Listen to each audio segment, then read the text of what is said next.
Delegate from Roanoke City, Delegate Rasoul. Thank you, Mr. Speaker. Mr. Speaker, I rise for a point of personal privilege. Delegate has the floor. Thank you, Mr. Speaker, ladies and gentlemen of the House. As I was thinking about my speech in the shower this morning,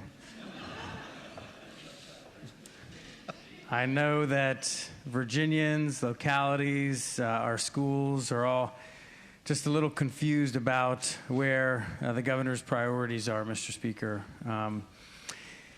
What we did is we passed a bill in a bipartisan way to give localities the opportunity to have a voter referendum to see if they want to put an increased revenue stream for school construction. That was vetoed. We also had, in a bipartisan manner, in 2022, we created a mechanism for the first time to try to take a real swing at the $25 billion in school construction activity that we know needs to happen. And that had some massive cuts to the literary fund, unfortunately undermining a great bipartisan plan that we had, Mr. Speaker. Then we had what is essentially an effective veto. We came up with a bipartisan plan to have a 4-year measure to get our teachers to the national average. And that wasn't good enough, Mr. Speaker. What are we telling our schools, our teachers? You know, we had funding in the budget for at-risk students. We had this report, the JLARC report here, just one of the best reports that they've ever come up with.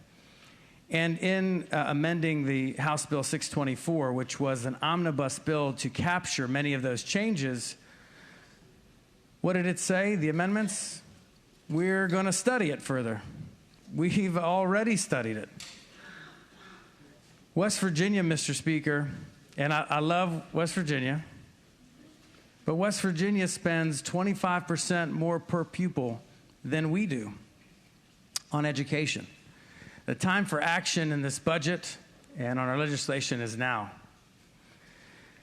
Over $600 million in general funds have been cut from education in the governor's proposed actions to this budget. Even higher education, with families that are struggling, tens of millions of dollars have been cut to make higher education more affordable.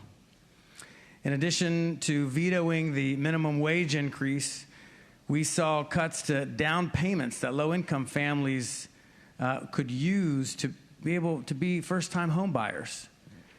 We saw cuts to toll relief. We saw cuts to funding for Metro, when we know that Metro and many of our other critical infrastructure need some support right now, Mr. Speaker. It's really about taking a balanced approach to how are we going to support those who best need us. You know, Mr. Speaker, I was at an event this morning, and an individual came up to me and said, oh, you know, as chair of the Education Committee, you ran a great bipartisan committee. I did my very best to try to help Republicans and Democrats with their bills. I even carried 2 bills, Mr. Speaker, for the governor. I worked. You just telling me that? No, I'm joking. I worked hard on those bills. You know, I had a message that was given to me that it's a new day in education. We were going to turn the corner with politicizing education. We were going to see what we can do for these last 2 years of his administration. I worked hard. I had to convince the Senate, no, things are going to change. You know how I am, Mr. Speaker. I'm trying to find a way. I worked hard for his bills. We got those 2 bills passed. I know you're going to say something to me later, but we got those 2 bills passed. Well, I had 3 bills vetoed, all with bipartisan support, only with a last-minute notice. You know, in fact, half of all of the record number of vetoes had bipartisan support. There's policy and then there's process. This is not the way we do business, Mr. Speaker, if we're really trying to find common ground. I, along with many Virginians, Mr. Speaker, beg the question, with friends like these, who needs enemies? Thank you, Mr. Speaker.